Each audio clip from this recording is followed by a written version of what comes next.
Today we will discuss a topic of immense importance and complexity, the psychology of war. War has been a pervasive part of human history, shaping societies and altering the course of civilizations.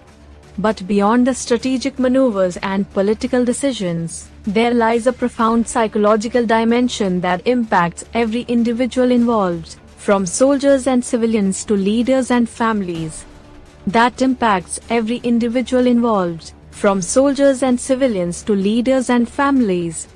The psychological impact on soldiers. Let us begin with the soldiers, the frontline warriors whose lives are most directly affected by the horrors of war.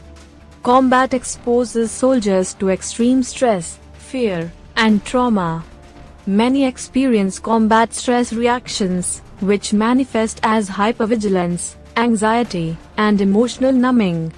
For some, these acute stress reactions evolve into post-traumatic stress disorder, or PTSD, a severe condition marked by flashbacks, nightmares, and severe anxiety. The concept of moral injury also comes into play. This is the psychological distress that arises when one's actions in war violate deeply held moral beliefs. It can lead to profound guilt, shame, and a sense of betrayal, complicating the emotional and psychological recovery process. The psychological impact on civilians. War doesn't only affect those on the battlefield. Civilians in war zones endure unimaginable hardships, violence, loss, and displacement.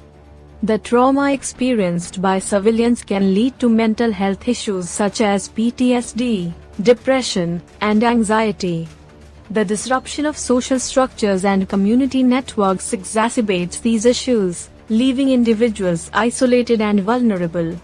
Children are particularly susceptible.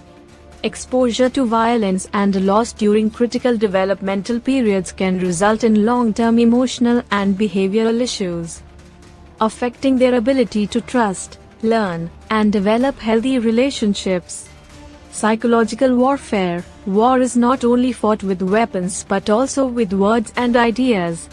Psychological warfare involves tactics such as propaganda and indoctrination, designed to manipulate public opinion, boost morale on one's own side, and demoralize the enemy. Fear and intimidation are key components, aiming to instill a sense of helplessness and hopelessness among the opposing forces and civilian populations. Leadership and decision-making. The leaders who direct wars face their own psychological challenges.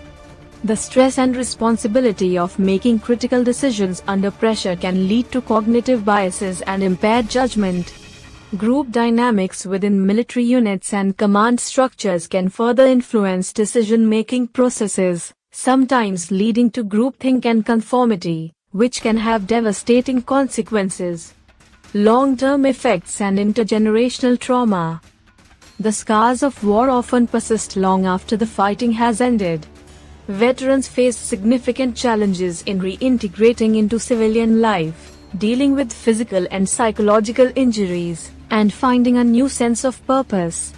Families and communities bear the brunt of intergenerational trauma, as the effects of war are passed down, shaping the lives of future generations. Psychological theories and concepts. Dehumanization, the process of viewing the enemy as less than human, which can justify violence and reduce empathy. This is a common tactic in propaganda and psychological warfare. Just war theory is a framework for evaluating the morality of war.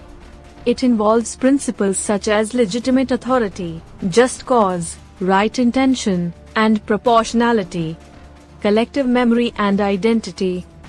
How societies remember and interpret wars can shape national identity, influence intergroup relations, and affect future conflicts. Monuments, rituals, and education play a role in this process. Peace psychology.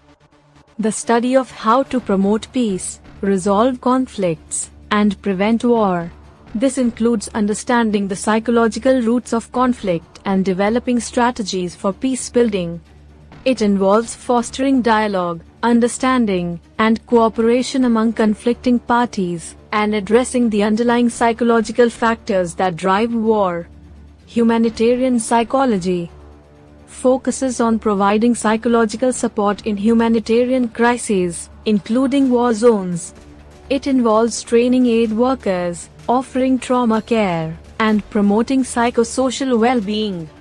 The role of psychologists. Psychologists play a crucial role in addressing the mental health needs of those affected by war.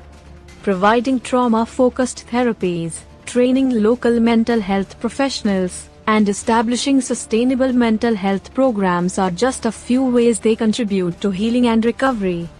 Advocacy for inclusive policies and the integration of mental health services into primary care are essential for long-term resilience and well-being.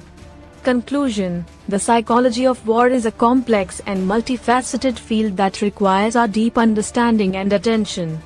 By recognizing the profound psychological impacts of war on individuals and communities, we can better support those affected and work towards a future where peace prevails over conflict. If you enjoy this video, please give it a thumbs up. Share it with your friends and family.